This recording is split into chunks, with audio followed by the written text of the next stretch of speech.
Hello again, and welcome to the Stoner Report. I'm Marius Stoner, Associate Editor of Cannabis Culture Magazine, here at the BCMP Vapor Lounge in beautiful downtown Vancouver. We started off sunny today, but now it's cloudy again, and looks like it might rain, but it's warmed up. We've had kind of a cold and miserable last few days as far as weather is concerned.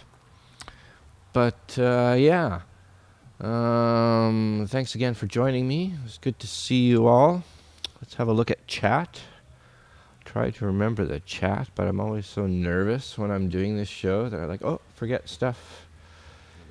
Hey, Prismoke, Snow 420 and 4. Good to see you guys. When is class in session and from under the influence going to be up? Well, there wasn't no class in session this week. That's why. Al was in Winnipeg, and so we did a rerun on Be Real TV of the Bad Cops, What You Gonna Do episode. So if you really want to see what happened, watch that show again. It's on YouTube and on livestream. Thanks for watching. He'll be back next Tuesday, I'm sure. Pretty sure anyway. I know Cannabis is coming up at the end of next week. Not sure when he's leaving for that, so don't quote me on anything. No worries. Good to see you all.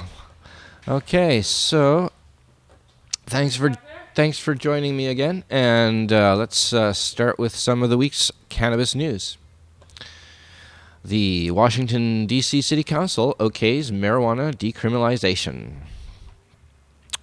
Washington, D.C. is set to become the next entity to decriminalize small-time marijuana possession after the City Council Tuesday gave final approval to a decriminalization bill. The bill must still be approved by Mayor Vincent Gray, who has signaled support for decriminalization. But even after the mayor signs off, the measure will not become law until Congress has completed a required legislative review. That process could last into the summer. The Marijuana Possession Decriminalization Amendment Act of 2014, Council Bill 20-409, removes the threat of arrest for the possession of less than an ounce and replaces it with a $25 fine, the lowest fine in any state that has decriminalized. In setting the fine so low, council members cited homelessness in the district and high poverty rates in areas of the city that have seen the highest numbers of arrests. Police still can, however, seize your marijuana and whatever you use to smoke it, and public use of marijuana remains a criminal misdemeanor punishable by up to 60 days in jail. So that's a step in the right direction in Washington, D.C. And yes, of course, poor people, marijuana is it helps with depression, and poor people are usually having a hard time of it. And it's ironic that they're the ones being punished for possession of something that just helps them get through the day. Better than alcohol. The Mommy Lobby has emerged as a powerful advocate for medical marijuana for children. Standing in a Wisconsin state capitol hearing room surrounded by parents hugging their seriously ill children, Sally Schaefer began to cry as she talked about her daughter. Born with a rare chromosomal disorder, 6-year-old Lydia suffers from life-threatening seizures that doctors haven't been able to control despite countless medications. The family's last hope? Medical marijuana. If it was your child and you didn't have options, what would you do? She said during her testimony in Madison on February 12th. The representatives were so moved that they introduced a bipartisan bill to allow parents in situations similar to Schaefer's to use the drug on their children. Emboldened by stories circulated through Facebook, Twitter, and the news media about children with seizure disorders who have been successfully treated with special oil extract made from cannabis plants, mothers have become the new face of the medical marijuana movement.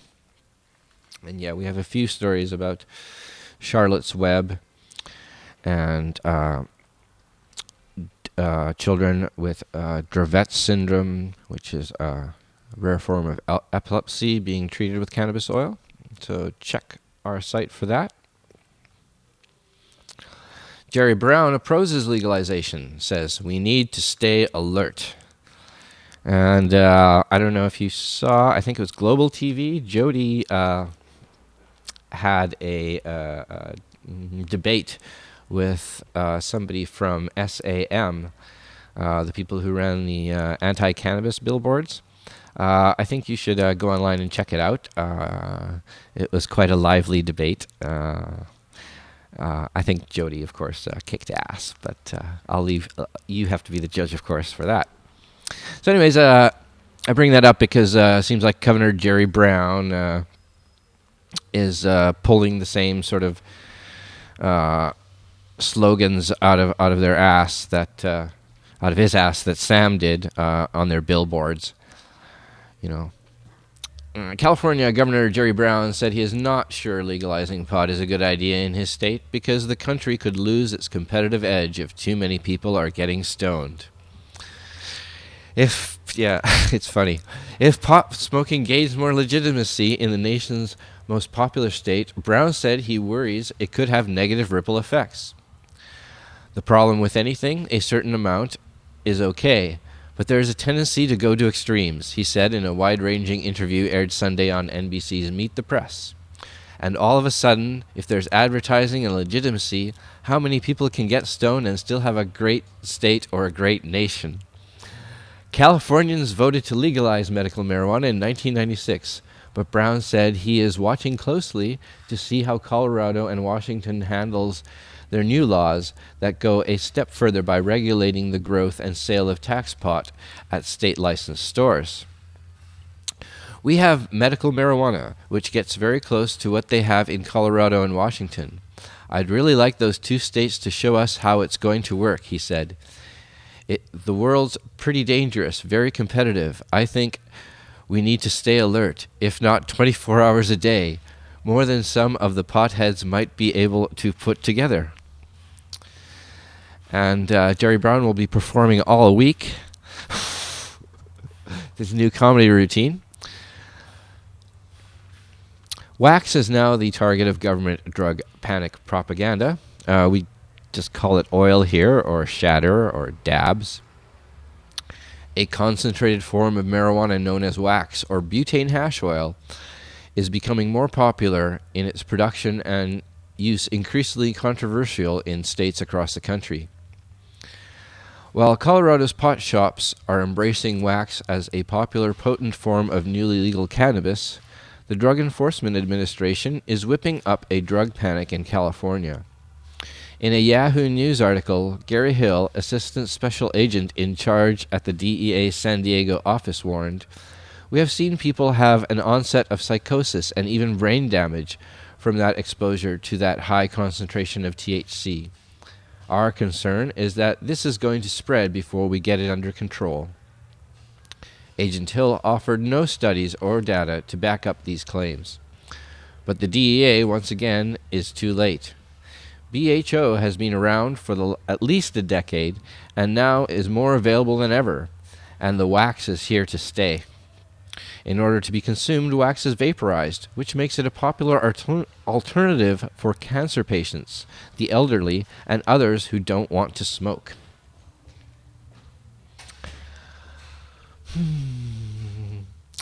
Yeah, I put a whole bunch of these interesting propaganda pieces together this week. There was quite a few of them. The health czar shows amazing ignorance about marijuana facts. You'd think the director of the National Institute of Health would know a thing or two about the science of cannabis, but you'd be wrong. In the internet era, members of the general public have an unprecedented access to scientific facts and figures. Among the resources now available at one's fingertips is the National Center for Biotechnology Information's database.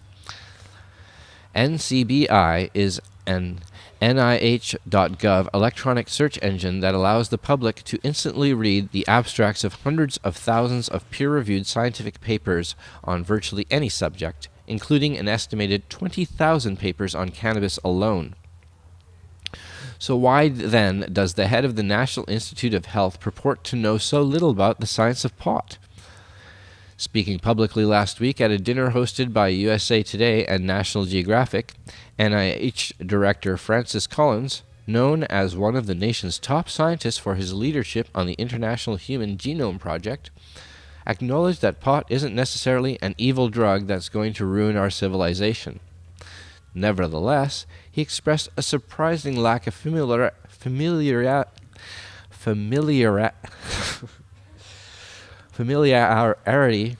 with much of the readily available research that has conducted on the plant and its impact to those who consume it. We don't know a lot about the things we wish we did with respect to the herb, Collins said, seemingly unaware that a keyword search of the agency's own sponsored website would yield thousands of scientific papers specific to marijuana and its behavioral and health effects. I've been asked repeatedly, does regular marijuana smoking, because you inhale deeply, increase your risk of lung cancer? We don't know. Nobody's done that study. Huh? Wrong. In fact, the largest case-controlled study ever to investigate the respiratory effects of marijuana smoking reported that cannabis use was not associated with lung-related cancers, even among subjects who reported smoking more than 22,000 joints over their lifetime. Summarizing the finding of the NIH-funded study to the Washington Post, lead investigator and pulmonologist Donald Tashkin of UCLA affirmed, "We hypothesized that there would be a positive association between marijuana use and lung cancer, and that the association would be more positive with heavier use. What we found instead that there was no association at all, and even a suggestion of some protective effect." So yeah, that there was a study done in the 70s that had pot smokers versus tobacco smokers versus tobacco and pot smokers, and found the pot smokers lived longer. Or actually, I don't think, my mistake, there was no pot smokers. It was just between tobacco smokers and tobacco and pot smokers. And it was found that the tobacco and pot smokers tended to live about 10 years longer due to the positive effects of cannabis. And that was in the 70s. More propaganda. The International Narcotics Control Board versus a changing world. The global drug prohibition's bureaucracy watchdog group, the International Drug Control Board, INCB, released its annual report 2013 today, voicing its concerns and wagging its finger at drug reform efforts that deviate from its interpretation of the international drug control treaties that birthed it.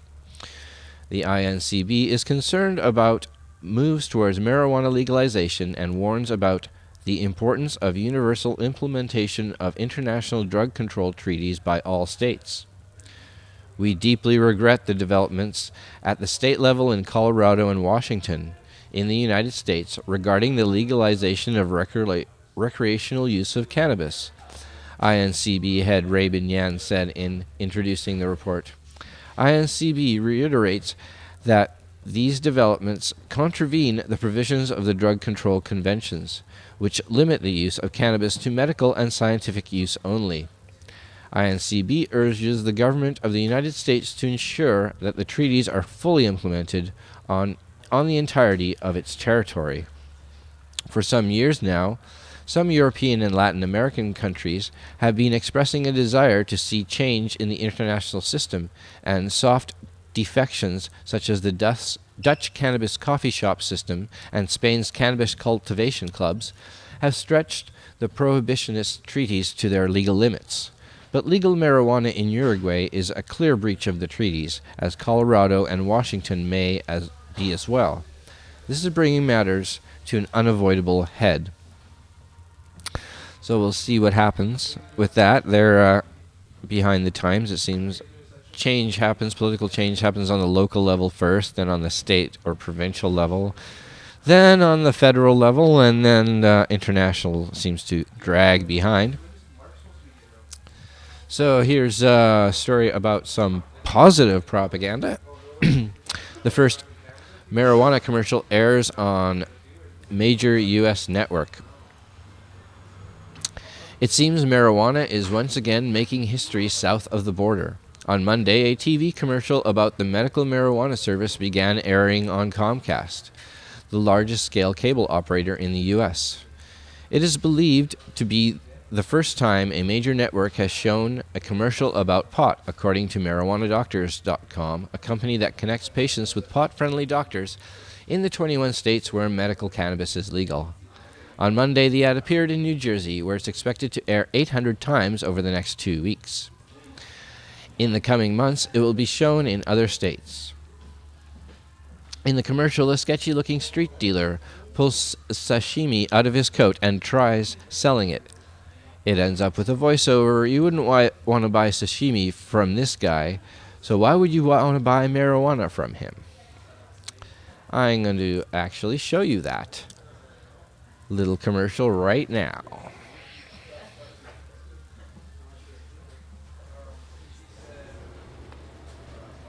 Yo, you want sushi? I got sushi. I got the best sushi. This area's dry, man. You know that. I know that. Ain't nobody selling but me. I got tuna. I got salmon. I got sweet shrimp. I got the finest sashimi this area has seen in years. You need me and I need you. Let's make this work. You buy some sashimi, I'll throw in some rice paper, man. Totally free. Gratis. I got everything. Even California rolls, baby. You wouldn't buy your sushi from this guy, so why would you buy your marijuana from him? MarijuanaDoctors.com is the only service that connects patients with real doctors for medical marijuana recommendations. Simple, confidential, safe. Visit marijuanadoctors.com or call 1-866-996-9333. That's marijuanadoctors.com. 1-866-996-9333. Cool. Book your appointment today. Okay, so that was that video. That was pretty funny. I know I always go get my sashimi from a back alley guy, but that commercial makes me wonder. I might even go to a... No, I wouldn't do that. Okay, Washington State issued its first license to grow recreational pot. Producers will get the green light first, so stores will have something to sell when they open. Washington State has issued its first legal marijuana license, launching a new phase in the state's ambitious effort to regulate a market that has been illegal for more than 75 years. Officials granted the first marijuana growing and processing license to Sean Green, who has previously operated medicinal marijuana dispensaries in Spokane, as well as the Seattle suburbs of Shoreline. Green is the chief executive of Spokane's Kuchlock Productions. The State Liquor Control Board issued licenses to Green at its meeting in Olympia on Wednesday, and his supporters erupted in applause. So I'll wish a happy 420 to everybody in the Mountain Time Zone, and happy 220 to everybody in Pacific, 320 in between, of course. And it's time again for a visit from my friend Ashley from the store downstairs. Well, I roll myself a joint, or us a joint. How's it going today? Good. How are you doing? I'm doing great, thanks. Good to see you. You See you too. last couple of weeks. I know. It's crazy change of schedule, so. You come when you can. Yeah. I'm glad you're able to make it. Thank you. I'm sure everybody is too. All right. I just have to move the microphone closer to you. No worries.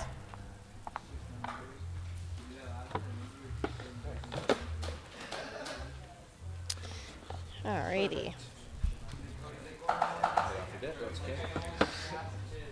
right. So today, I've brought down a vaporizer to show off.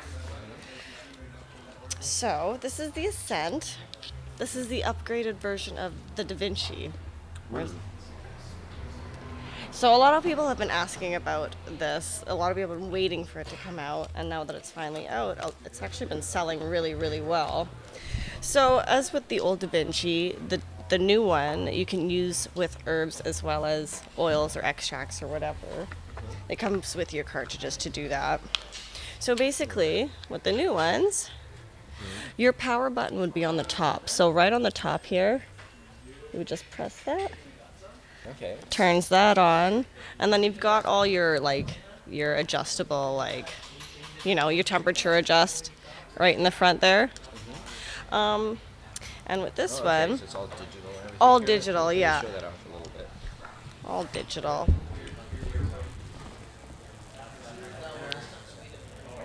And then right at the top, there's the on button right on your right there. Yeah. So.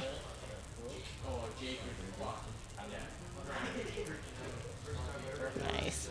So with these ones, and with these ones, everything's all connected. So the mouthpiece is actually retractable. So it's in there. You'd have to pull it out, but it pulls out right from the top. Right. So for these ones, you can clean a lot better than the old Da Vinci mouthpieces, which is, good for sanitary reasons. Now the bottom, when you want to start smoking your oils or your extracts or your herbs, this part flips open, like so. And if you wanted to smoke herbs, it just goes in that little white part in there. So you would just load that up with your herbs and then close it up. I'm going to actually turn it off because it gets really hot really fast.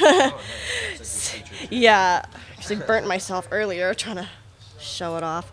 But with these ones, so this would be, if you wanted to switch over to your oils or your extracts, they come with little glass cartridges.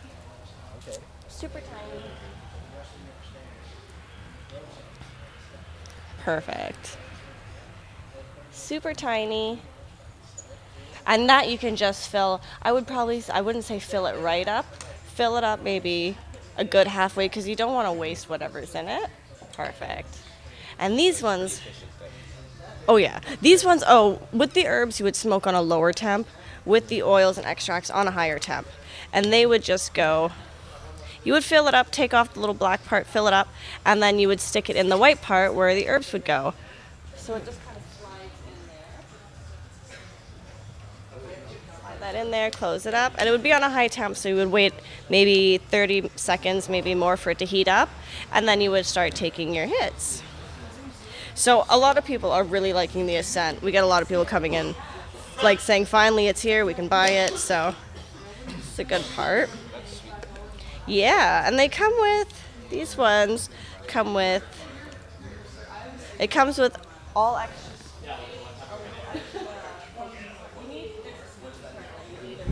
You need to pull everything out with, and you get extras of that. Comes with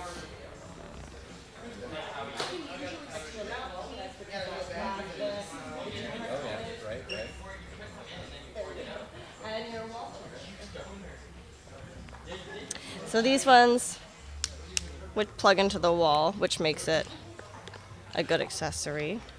Now these ones just plug into the top here. There's your spot right there. You would just put your cord into. Actually, there we go. Battery life?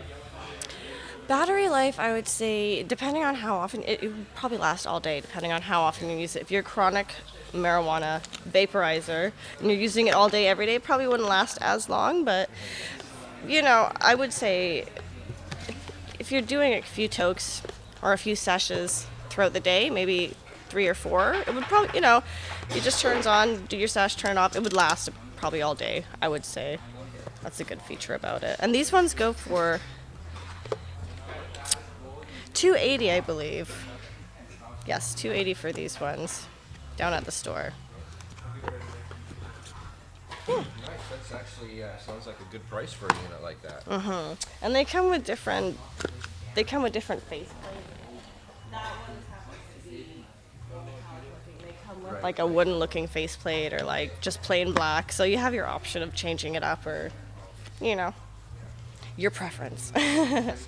Yeah, I'm excited to eventually start using it. It looks like I wasn't too sure on the old Da Vinci. It was a little iffy for me. I found the cartridge to be super small and super like a little harder to work with. These ones are easier, I find. Just fill it up with and stick it in there rather than unscrewing things and little bits, and I like it. So you can get that at our store. We always keep them in stock because they are popular demand now. So, yeah. Yeah, that looks like a slick little unit. It is. Yes. So is there anything else going down in the store right now? Sale is over? Right now, the February sales are over. We've started a new March sale. All our hemp hoodlam jackets are 50% off. So 50% off? 50% off. Hoodlum jacket? Yes. Wow. So and those jackets are really nice. They're all hemp. The inside is fake lambskin, I believe, because they're all hemp. They don't want to animal cruelty. Windproof, waterproof, and they go for $300 right now, but with the 50% off it'd be like $160. So it's a good steal. Okay, that's amazing. Yeah, so come down and get one. I have to pick one up myself. I think, because they're actually going really fast now. A lot of people have come in and inquired about them. I actually sold one today, so excellent. And we don't have a lot in stock. What we have on their shelves pretty much are what we have left, so it's better to get in and get them while they're here because they can go pretty fast. Yeah. She's not lying to you. It's not a sales technique. No, this is actually happening. Yeah. You're selling them at 50% off. Yes. That's crazy. And I can vouch. I have a hemp hoodlam jacket. It's one of the. I usually have to wear jackets under, like extra sweaters under all my jackets. I don't even need a sweater. It's so warm, and it's. So many people around here have them. Yeah. I think Thinking all the employees here, at least, almost all of them have one. So I know 3 or 4 of us down at the store have one. Cool. Yeah. So come on down. Yeah, please do. Well, yeah, thanks so much. No for worries. coming down and showing your products again. Thanks for having me. I really like how you're sticking to like one particular type of product. I'm learning so much about the handheld. Devices they're now, fun. so. I really like them. I think I appreciate them a little bit more than the bigger ones. Just Right. I like to take mine out, but yeah, they're good. For sure. Thank Okay. you. Thanks for having All me. right. Cool. Thank you, Ashley. I'll see you later. All right, take care.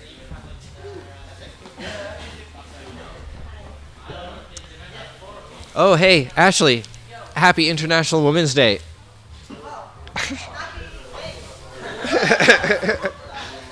Yeah, for those of you who didn't know, it is International Women's Day. I found out through the Google homepage. So it's not like I was aware that it was going to happen, but I'm glad that I am, because considering history, women have had it. It's not been fair the way that they've been treated, and we tend to take a lot of our freedoms for granted. Women's rights and equality in the workplace and violence against women and all those issues, while they've always been very important to me. And so I just, wanted to point out it's International Women's Day. Thank you. All right, so let's get back to some more news. It's a full day of news, and it's 2:30 now, so it looks like we're going to go on a little bit later. I hope you guys don't mind. Turn my mic down a bit because I had it up for her. Here we go. Sanjay Gupta, I am doubling down on medical marijuana. Cannabis prohibition is a draconian system where politics override science, he says. CNN chief medical correspondent Dr. Sanjay Gupta is doubling down in his advocacy for patients to have legal access to cannabis as a therapeutic agent. In a commentary featured on the CNN website today, Gupta writes, "I am more convinced than ever that it is irresponsible not to provide the best care we can, care that often may involve marijuana. I am not backing down on medical marijuana. I am doubling down." Last August, Gupta authored a commentary apologizing for his past opposition to medical cannabis, stating, "We have been terribly and systematically misled for nearly 70 years in the United States in regards to cannabis, and I apologize for my own role in that." In today's editorial, Gupta acknowledges marijuana is classified as a Schedule I substance, defined as one of the most dangerous drugs with no currently accepted medical use. Neither of those statements has ever been factual. Gupta was later arrested for illegal gambling. No, I just threw that in. He was not. Marijuana fines under serious consideration, Peter McKay says. Proposal means those caught with small amounts of marijuana would get ticketed, not charged. Federal laws on marijuana possession could soon get a major facelift. The Conservative government is looking at potentially changing policy to allow police officers to issue tickets to people caught with small amounts of marijuana rather than lay charges. Justice Minister Peter McKay told reporters on Parliament Hill Wednesday morning he has tasked the Justice Department with looking at and coming forward with what can be a draft legislation. "We have not arrived on the exact mechanism in which that could be done. The Prime Minister has signaled an openness to this," he said. However, McKay is making it clear that this is not decriminalization or legalization of marijuana, but giving police further discretion when it comes to small amounts of pot. The criminal code offenses would still be available to police, but we would look at options that would give police the ability, much like the treatment of open liquor, that would allow police to ticket those types of offenses, he said. Yeah, well, the police, this is just another way for the police to bully you and take your pot away from you, and it doesn't seem like there's going to be any changes at all, even if this is passed. So it's another nonsense no news from our government. But one thing that isn't nonsense news is that the Vancouver police won't enforce the new pot law. Vancouver police say they won't bust down the doors of the city's many illegal medical marijuana dispensaries April 1st, when a new federal law will delegate weed production and distribution to a handful of licensed premises. Councillor Kerry Jang, who closely watches health issues, minced no words, saying that the city believes the federal law interferes with the right of people to access medicine. As a result, the city won't make any extraordinary efforts to shut down professionally run medical marijuana dispensaries, even though most operate without city business licenses. It really is about access to medication, and the rules under the new federal law would essentially block people from getting their medication, he said. We just don't see these dispensaries as something we need to shut down, as long as they are only providing marijuana to people who medically need it. The city's position is being hailed by medical marijuana dispensary operators as a reasoned response to a new federal law they believe will force the production of medical marijuana underground. The Vancouver Police Department said it is aware of at least 29 illegal medical marijuana dispensaries in the city, but doesn't raid them as long as they are only selling to people who have a medical marijuana permit. I don't think for now there is any plan to change the current drug policy that is in place to fit specifically with these changes, said Constable Brian Montague. We don't have plans for massive raids on April 2nd. And that came with a video that I'm going to show you guys now. On April 1st, Health Canada's regulations around medical marijuana are going to change. But don't expect the Vancouver Police Department to come in and start taking product off the shelves at dispensaries like this. That's because in Vancouver, the city has a harm reduction policy that requires that the police spend their time looking at bigger issues. I don't see any changes happening to our drug policy. It's still a little early. There may be things that pop up that we may have to address, some specific things, but the general drug policy says that it shows that these aren't a priority for us. Here at City Hall, there's no appetite to shut down medical marijuana dispensaries. When the new Health Canada regulations come into place, the City of Vancouver will not be changing any way that it deals with some of the dispensaries in the City of Vancouver. For us, it's the issue of making sure that patients get access to their medicine. It's not going to make any difference in terms of how we operate or what we do on a day-to-day basis. Our dispensary is here to stay as long as we can provide patients with the medicine they need, and the City of Vancouver has made it clear that they do not consider dispensaries to be a high priority and that they're going to be letting us continue business as usual.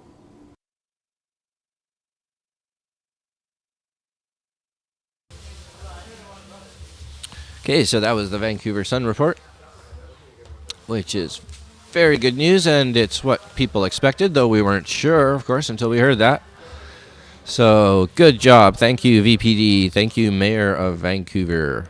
You guys are awesome in some respects. Medical marijuana patients oppose Health Canada changes. Robert Davison's multiple sclerosis left him unable to walk for 15 years. He had prescriptions for 13 different drugs, including high doses of morphine that left him feeling like a zombie. Since 2000, however, when he started using cannabis as a medicine, his health has markedly improved. He is now clean from all those pharmaceuticals. He can walk again. He has rekindled a relationship with his children. 20 years after his initial diagnosis, he can even skateboard and snowboard. I'm able to take care of myself. You don't know how empowering that is, said the 50-year-old from Langley Township, BC. It has been 15 years not going up the mountain, and now I can rip big air again. He believes marijuana helped put his MS in remission, a phenomenon observed in enough patients to attract the attention of researchers. Several studies have been conducted on the effects of marijuana for patients with MS, some suggesting it could be effective in protecting the nervous system against the disease's advance. Soon, however, Davidson will be forced to destroy the medicine he credits with saving his life. And in international news, momentum builds in Puerto Rico for major marijuana reforms. Momentum is building in Puerto Rico to legalize medical marijuana, decriminalize marijuana possession, and export industrial hemp. If this happens, Puerto Rico will become the first American territory to legalize medical marijuana and decriminalize marijuana possession. Yes, you read that right. If House Bill 1362 and Senate Bill 517 are approved, as is widely expected to happen, Puerto Rico will become the first U.S. overseas territory to join other 20 states, including Washington, D.C., that have reformed their marijuana laws. Last year, Representative Carlos Vargas introduced House Bill 1362 to legalize medical marijuana and regulate its sale, possession, and consumption. During the public hearings on House Bill 1362, most groups testified in favor of medical marijuana and argued that major reform is needed to tackle drug addiction and high incarceration rates. Governor Alejandro Garcia Padilla, once fervently opposed to marijuana reform, declared in a popular radio show, "There seems to be consensus around the notion that marijuana can be used to successfully treat many illnesses such as multiple sclerosis, glaucoma, and cancer. This is the first time that the governor of Puerto Rico positively acknowledges the benefits of medical marijuana, signaling that he may sign the bill should it land on his desk." Simultaneously, the House is also due to soon debate Senate Bill 517, which passed with a vote of 14-12 in the Senate in December. That would decriminalize the possession of up to 14 grams of marijuana.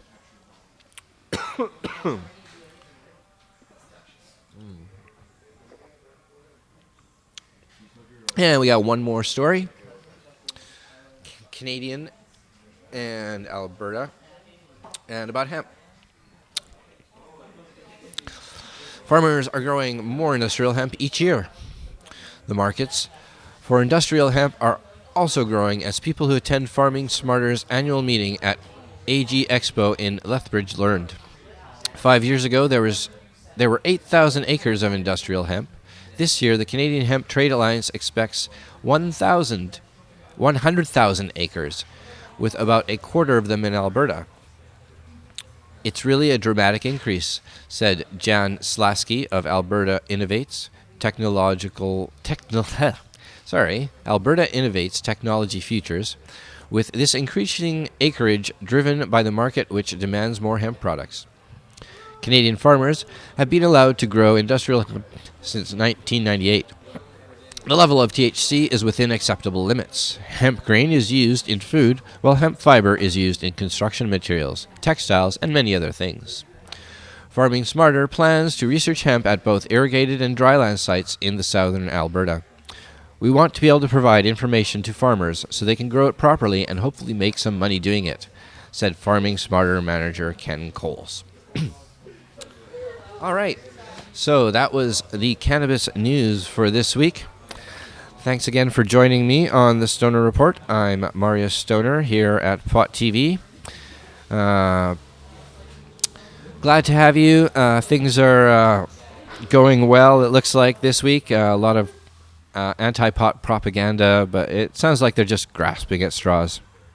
So remember that cannabis is the most advanced plant on the planet. We're going to use it to save ourselves and save our world. So until next week, take care of yourselves and have a great weekend.